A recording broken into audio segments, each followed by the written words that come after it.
the country starts with T. Okay But আর কিছু বলবো না আমি এর থেকে বেশি। Hello everyone, welcome back to the channel mamma and Tojo. সমস্ত গোছগাছ রেডি, আমি অফিস থেকে চলে এসেছি, ড্রেস বের করে নিয়েছি কোনটা পরে যাব। ফাইনালি আজকে আমাদের ঘুরতে যাবার দিন চলে এসেছে। আমরা যাব থাইল্যান্ড। কিভাবে যাচ্ছি, কোথায় থাকছি, সব কিছু তোমাদের সাথে শেয়ার করব। সবার আগে যাব থাইল্যান্ড থেকে ক্র্যাবি আইল্যান্ড, ওখানে আমাদের 2 দিন স্টে আছে, তারপর আমরা যাব ব্যাংকক। বললাম আমরা খুঁজে পাবে না, না ওটা নয়, যেটা অ্যাভিয়েটার রেভেন একটা। আরে ওটা নয় বাবা, ওই ব্যাগের মধ্যে দেখো তো, আরে ওটাও রেভেন, কিন্তু ওই একটা এভিয়েটার আছে, ওটা আমার চাই। ব্যাগের মধ্যে দেখো, কোন ব্যাগের মধ্যে? আমি ঘড়িটা কই? অফিসের ব্যাগের। ছবি তুলে দিবি না বললি? না দেব না, সত্যি। কেন? আমি ছবি তোলার জন্য যাচ্ছি না। তাহলে আমি ব্লগ কি করে করবো? ব্লগ তুমি বানিয়ে নাও। হুম, না আমি একজনকে টাকা দেখে চুলটা ছেড়ে দিই। আমি একজনকে চুল আছে দি। আমি একজনকে টাকা বলবো। হ্যাঁ বলো। টাকা হ্যাঁ হ্যাঁ, আবার না আমি কাজ দিই। দেখে দেখে দেখে ওকে ঠিক করে চুপ করে দাঁড়া। আমি ওখানে গিয়ে একটা প্রমিস করলাম বাবা, ওখানে আমি প্রমিস করলাম আমি ওখানে গিয়ে ফোনে হাত দেবো না। ফোন দিলে তো কি পাবো? তুমি কেন মেয়ের ফোন কেন পাবো তো না? দেখি একটু দূরে দাঁড়া। বাট লীলা প্যান্টটা তো ঠিকই তো, এয়ারপোর্টে প্লেনে যাবি, এর থেকে বড় প্যান্ট পরে কি করবি? একটু দূরে যা, তোর তোর দেখি তোর তোর ঘড়িটা কই? তুমি নিয়ে নিয়েছো কোথাও? না নিয়ে নি। সানগ্লাসটা নিতে হবে।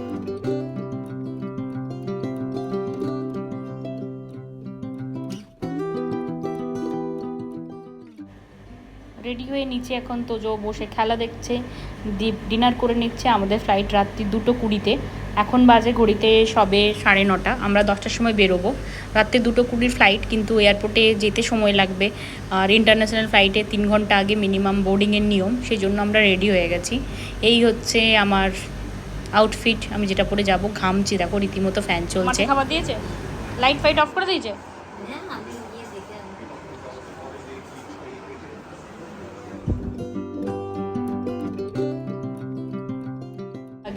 আমাদের অনেকগুলো লাগেজ হয়ে গেছে। তোজোর ওই ট্রলিটা, একটা আমার, একটা দ্বীপের, আর একটা খালি আছে। ওর মধ্যে একটা মানে কয়েকটা টুকটাক জিনিস যেগুলো ফ্লাইটে লাগবে ওগুলো নেওয়া আছে।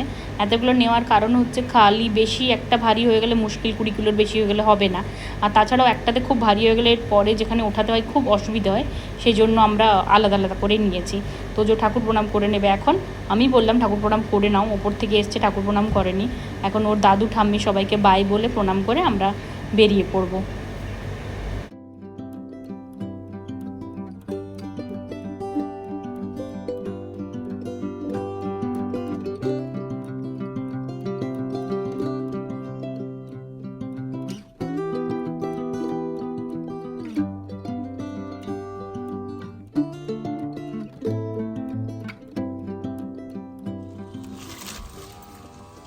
দেখতে পাচ্ছি না, ফ্লাইটটাও এত বড়, গাড়িটাও যেতেও এত বড়। পাশ বালিশ। ও ওটা তো বাবা নেবে না। বাবাকে দেখাই যাচ্ছে না। কি বলতো টাকা হয় এ বাবা যা, আমি চশমাটা যে 5 মিনিট খুলেছিল। চশমাটা কই? ব্যাক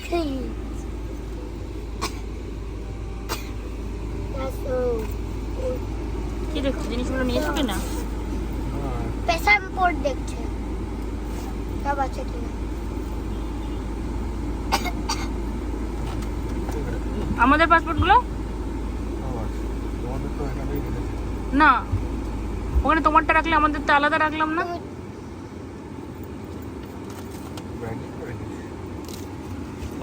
ফাইনাল চেক করে নাও তাও।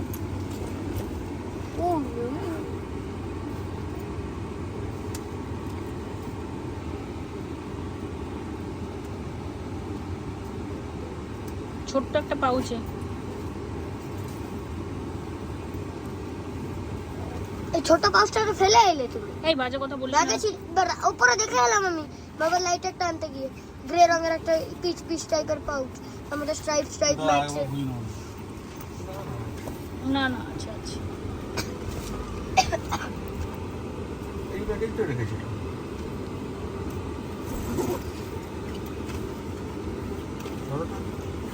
দাও। যাও মানে নিয়ে আমি জানতাম না স্করপিওতে এই সিস্টেম, নিজের থেকে জানলা খোলা যায়।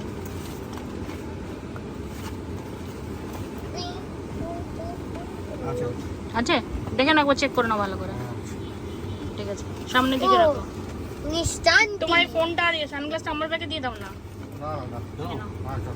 ফোনি বাবা কি গরম। কারোর জিনিস আমার ব্যাগে ঢোকাতে হলে বলে দিও, আমার দোকানে না। অনেক আছে। তোর ব্যাগে যদি তুই নিজেকে ঢুকিয়ে নিতে পারিস তাহলে আমার সব থেকে বেশি হ্যাপি হবো আমি। Bigger than my chest. না না ইয়ো মিশন এখন বলবো না আমরা, Mission. আমরা পৌঁছে বলবো কোথায় যাচ্ছি। Mission nothing. Mission Mission starts. Okay Mission going to out of India only starts. Okay This is only will take. The country starts with T. Okay. But আর কিছু বলবো না আমি এর থেকে বেশি।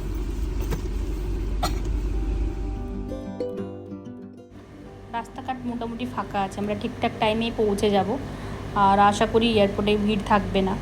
তোজো ভীষণ এক্সাইটেড, কারণ এটা ফার্স্ট ইন্টারন্যাশনাল ট্রিপ। ও খুবই এক্সাইটেড, ওর এক্সাইটমেন্ট ও ধরে রাখতে পারছে না। কালকে থেকে বলছে, মা দেখো আমার কীরকম বুকের ভেতরটা ধকধক করছে, আমার হার্টবিটটা অনেক বেড়ে যাচ্ছে। বললাম হ্যাঁ সে তো হবেই। আজকে সকালবেলা ওকে পড়তে দিয়ে গেছিলাম, বাট ও কিছুই পড়াশুনো করেনি, কারণ ওই সবসময় মা কখন যাবো, মা কখন আসবে, তুমি অফিস যাচ্ছ, তুমি কখন অফিস থেকে ফিরবে, এইসব হচ্ছিল। ও ঘুরতে যাওয়ার থেকেও বেশি আনন্দ, কারণ ওর কাজিন দুজন ভাই থাকবে, ওরা তিনজন খেলতে পারবে, সবসময় সঙ্গী হবে, ওটাতে ভীষণ আনন্দ। আমরা সবসময়, তোমরা আমাদের ট্রিপে দেখেছো আগেও, রিম্পা দিদির সাথেই ঘুরতে যাই, তো ওইটা ওর কাছে একটা ভীষণ এক্সাইটমেন্টের জায়গা। 3 দিন 4 দিন যে কদিনই আমরা থাকবো, সেই কদিন একসঙ্গে সবাই একসঙ্গে থাকতে পারবে। এই যে দেখা হয়ে গেছে দেখো, আর সবাই মিলে গল্প শুরু হয়ে গেছে। ওরা তিনজনকে পেয়ে ভীষণ ভীষণ ভীষণ খুশি, আমরাও বড়রাও খুশি।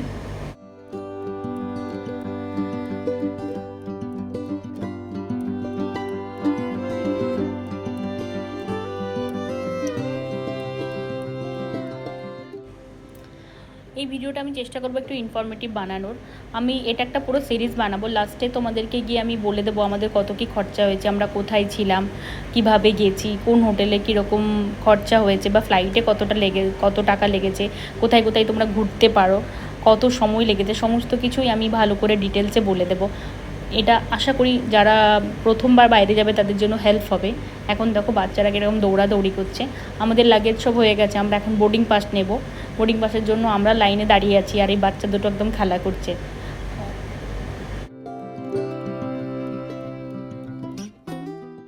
আমাদের বোর্ডিং পাস নেওয়া হয়ে গেছে, এখন আমরা যাব ইমিগ্রেশনের লাইনে। মানে ইন্টারন্যাশনাল ফ্লাইটের ক্ষেত্রে এই একটাই এক্সট্রা পার্ট থাকে, সেটা হচ্ছে ইমিগ্রেশনের লাইন। ওখানে আমি আর ভিডিও করতে পারবো না, কারণ ওখানে ভিডিও করা বারণ। ইমিগ্রেশন হয়ে গেলে তারপর সিকিউরিটি চেক হবে, তারপর আমরা গিয়ে মানে এয়ারপোর্ট ওয়েটিং এরিয়াতে গিয়ে বসবো, কারণ আমাদের ফ্লাইট তো সেই 2:20, এখন বাজে সবে 12টা।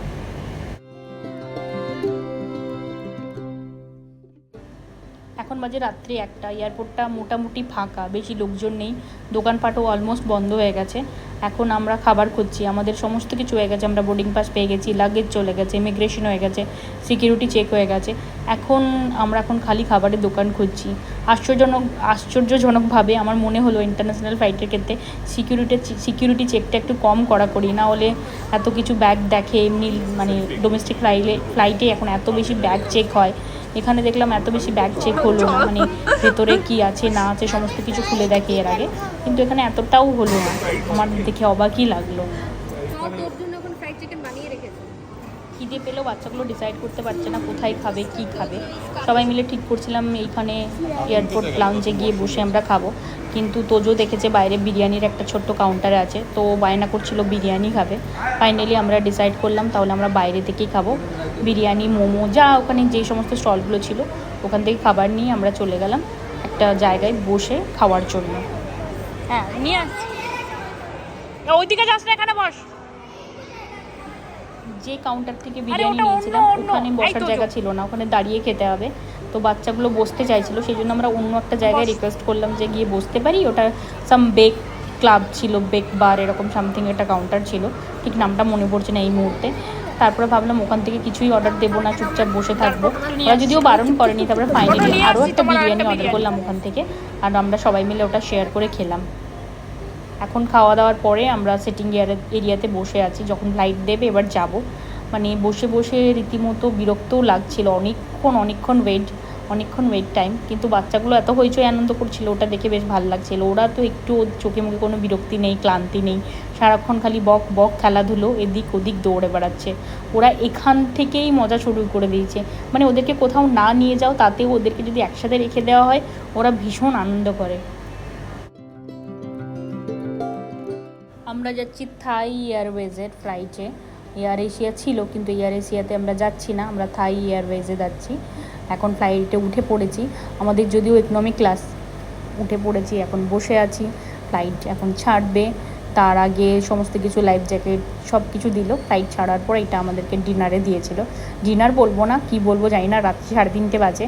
একটা কারি ছিল, ফ্রেঞ্চ ফ্রাইজ ছিল, ভাত ছিল, তারপরে আমি যেহেতু ভেজ বলেছিলাম, একটা কী ছিল জানি না, ওটা আমি আর খুলে দেখিনি।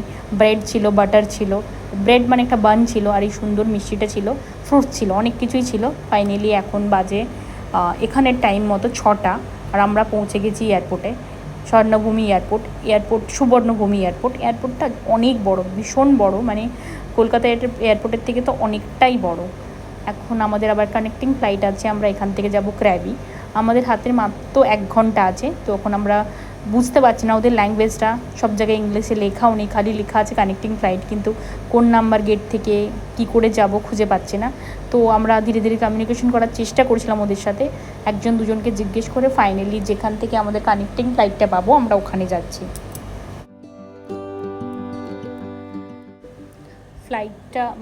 এয়ারপোর্টটা এতটাই বড়, এখানে মেট্রো আছে, তোমাকে কানেক্টিং ফ্লাইট যেখানে আছে ওখানে নিয়ে যাওয়ার জন্য।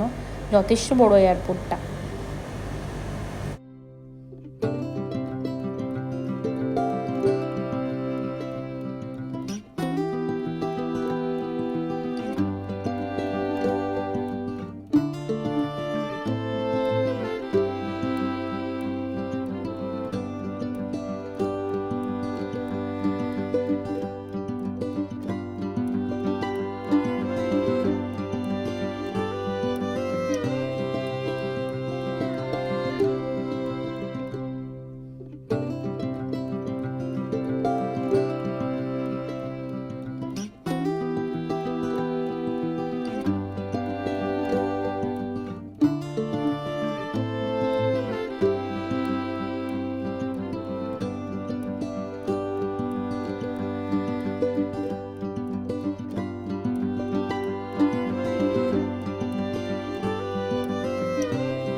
এখন আমরা পৌঁছে গেছি ক্র্যাবিতে। এখানে এয়ারপোর্টটা ছোট, যথেষ্টই ছোট, আর যে ফ্লাইটটাতে এসেছি আমরা ওটাও ছোট ছিল। এর আগে আমরা যেটাতে এসেছিলাম ওটা এয়ারবাস ছিল, অনেক বড় ছিল, থাই এয়ারওয়েজের, কিন্তু এটা বেশ ছোট ফ্লাইট ছিল।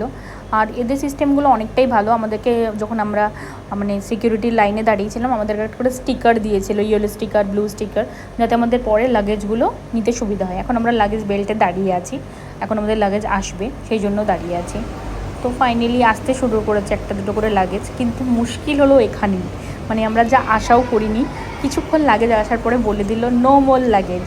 মানে আমরা তো অবাক, শুধু আমার আর তোজোর ব্যাগটা এসছে, বাকি রিম্পাদিদের 3টে সুটকেসের মধ্যে একটাও আসেনি, দীপের ব্যাগও আসেনি। মানে আমরা তো মানে কী করব না করব কিছু খুঁজে পাচ্ছিলাম না। এক তো ওরা আমার ল্যাঙ্গুয়েজ বুঝছে না, ওদেরকে অনেক কষ্টে বোঝাচ্ছি, তারপরেও একটা নোটিশ বোর্ড লাগিয়ে দিল সরি আসেনি বলে। আর আমরা ফাইনালি হোটেলে চলে এলাম, আমাদের নাম নাম্বার সব লিখে নিল, কোন হোটেলে যাচ্ছি বললো লাগেজ পাঠিয়ে দেওয়া হবে। তো এরকম বিভ্রাট মানে কিছু লাইফে কোনো দিন আমরা এক্সপিরিয়েন্স করিনি, কী হবে জানি না, খুবই মন খারাপ। আগে তো এখানে এসে দীপ আর বাবাইদা বললো আগে জামা কাপড় কিনে নিয়ে আসি, আমার আর তোজোর ছিল, বাট ওদের কারুর কিচ্ছু ছিল না। আমার আর তোজোর জামা কাপড় থাকলে কী হবে, ব্রাশ টাশ সমস্ত কিছু দ্বীপের সুটকেসে ছিল, আরও কিছু এসেন্সিয়াল জিনিসপত্র সেগুলো সব দ্বীপের সুটকেসে ছিল, ফোনের চার্জার। কিন্তু যতক্ষণ না ব্যাগ আসবে ভীষণ একটা টেনশন হচ্ছে। ওরা বলেছে এয়ারপোর্ট থেকে যদিও রাত্রে 8টায় পৌঁছে দেবে। যা দেখে বুঝলাম এটা অলমোস্ট এদের একটা রেগুলার জিনিস, মানে এরকম হয় এদের, আগে প্যাসেঞ্জার চলে আসে পরে লাগেজ আসে বলছে, মানে অদ্ভুত, ওরা তো ভাঙা ভাঙা ইংলিশে বলে, বলছিল যে লাগেজ স্টাক ক্যাপ্টেন সে লেটস গো, মানে লাগেজ নাকি মানে কোনো একটা লাগেজ স্টাক হয়ে গেছিলো, তো ক্যাপ্টেন বলতে চলো চলে যাই। তো যাই হোক, এটা একটা কোনো বাহানা দিল, ওদের ফ্লাইটটা খুবই ছোটো, এত লাগেজ হয়তো আসার জায়গা ছিল না। আমরা এখন গাড়িতে করে হোটেলের দিকে যাচ্ছি, বলেছে তো লাগেজ চলে আসবে, যতক্ষণ না আসবে একটা টেনশন। রাস্তাঘাট খুবই সুন্দর, একদম পরিষ্কার ছবির মতো, আজকে ওয়েদারটাও ভালো, কিন্তু মনের মধ্যে একটা ওই লাগেজ আসেনি, সবসময় একটা কিরকম কাজ করছে, ভাল লাগছে না। লাগেজটা যতক্ষণ না পৌঁছাবে ততক্ষণ তো কিছু করার নেই।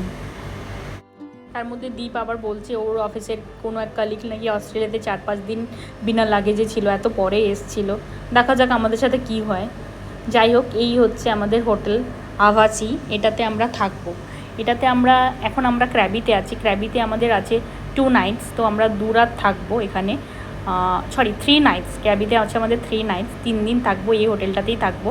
হোটেলটা খুবই সুন্দর, আমি আগে একটুখানি ঘুরে দেখে নিয়েছি, তারপর তোমাদের জন্য ভিডিওটা বানাচ্ছি, ভাবলাম তোমাদেরকে একবার দেখিয়ে দিই হোটেলটা কীরকম। হোটেলটা এগুলো সব 4 স্টার হোটেল। জায়গাটা দেখো অসম্ভব সুন্দর, চারিদিকে মানে পাহাড়, মানে ছোটো ছোটো ক্লিপ বলে, ছোটো ছোটো পাহাড়, আর সামনেই সমুদ্র আছে, একদম সামনেই সি বিচ আছে, তাই জন্য আর খুব সুন্দর সাজানো, দুপাশে গাছ আর দুপাশে হোটেল, রিসর্ট, স্পা, তারপরে জামা কাপড়ের দোকান, ওদের ক্যাফেগুলো আছে, তোমার স্টারবাকস আছে, ম্যাকডোনাল্ডস আছে। আমি পুরোটা একটা রাস্তাটা হেঁটে দেখে নিয়েছি, তারপর ফাইনালি এখন ভিডিও বানাচ্ছি। এটা হচ্ছে আমাদের হোটেলের লবি এরিয়াটা, হোটেলটা পুরোটা ঘুরে দেখিনি, কালকে দেখবো না হয়। এটা লবি এরিয়া, এখানে ডান দিকে আমার আছে রিসেপশন, ওখানে সমস্ত ফর্মালিটি চলছে, চাবি টাবিগুলো আমাদেরকে দেবে। আর বাস সাইডে একটা ক্যাফে আছে, ক্যাফে অ্যামাজন বলে, সুন্দর ডেকোর করা হোটেল, ছিমছাম, খুবই ভালো। রাস্তাঘাট তো খুবই পরিষ্কার, চারিদিকে মানে ছবির মতো, যেরকম থাইল্যান্ড ছবিতে দেখেছি সেই রকমই, আমার তো খুব ভালো লাগছে দেখে। এই হচ্ছে ক্যাফেটা, আর এই হচ্ছে আমাদের হোটেলের বাইরেটা।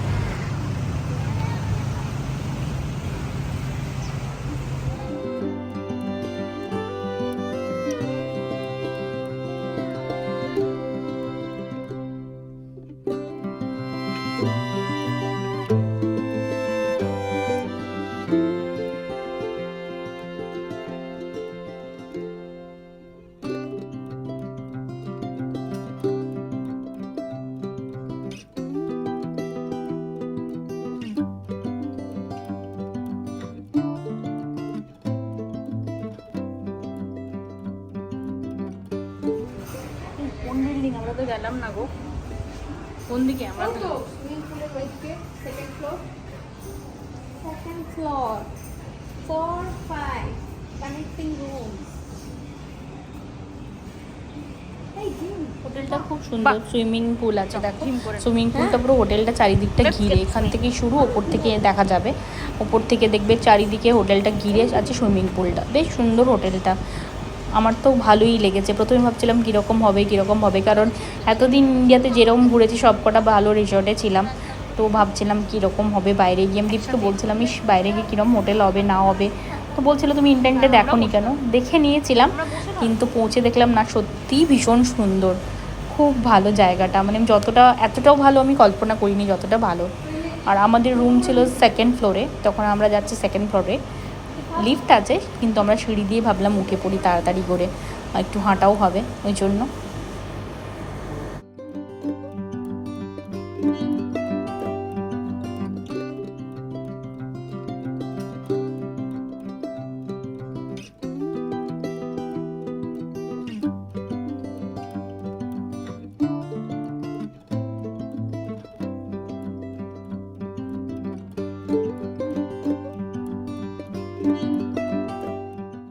এসেই আমি সোজা চলে গেছি ব্যালকনি থেকে ভিউটা দেখার জন্য।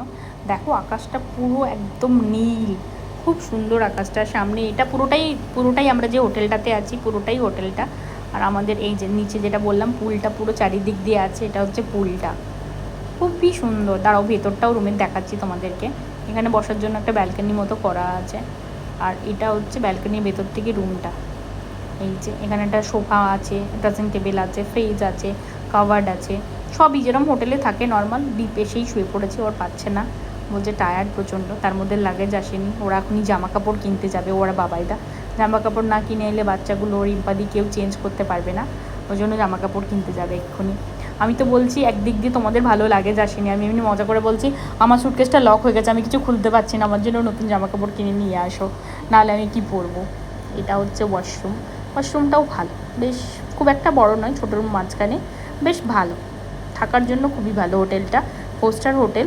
আমি পরে তোমাদেরকে এখানে পার নাইট কত কস্ট কী না কী সব কিছু আমার হাজব্যান্ডের থেকে জেনে সব কিছু আমি ডিটেলসে শেয়ার করে দেবো। আমার ডেসক্রিপশানে চাইলে আমি দিয়ে দিতে পারি, অথবা আমি এটা একটা পুরো সিরিজ তো বানাচ্ছি, আমি নেক্সট ভিডিওতে তোমাদেরকে বলে দেবো।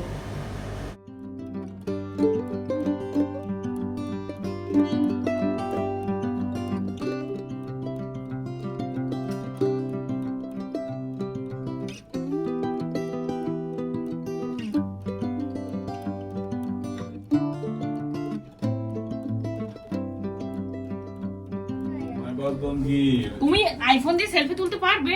সেলফি কেন, সেলফি ভিডিও হচ্ছে। আহা হই হই এটা কি জিনিস? মাই বস ডোন্ট গিভ। লাগেজ লাগেজ আমাদের রয়ে গেছে।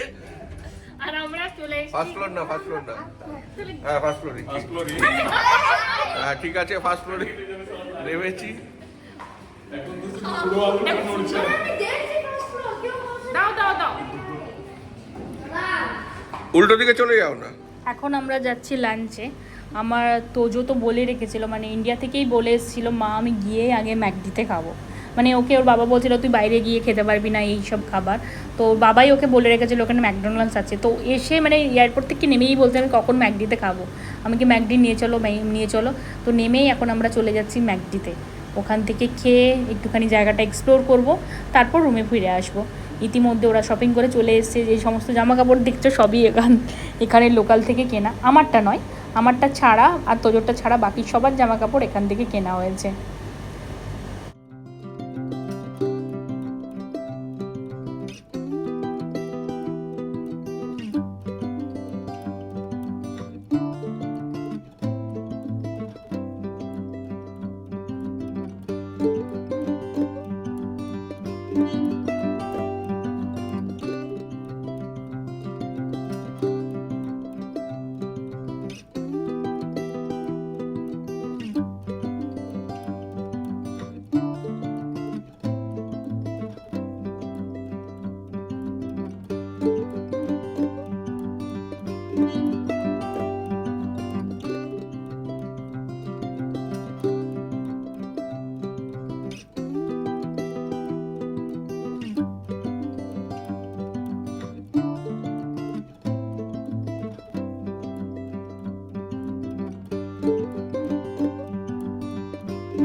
ফাইনালি আমরা পৌঁছে গেছি লাঞ্চের জন্য ম্যাকডোনাল্ডস। এখান থেকে সবাই বার্গার, তো যদি বলছে ফ্রাইড চিকেন খাবে, কেউ বলছে নাগেটস খাবে, তো এই সমস্ত খাবার দাবার নিয়ে আমরা খেয়ে জায়গাটা ঘুরে দেখব।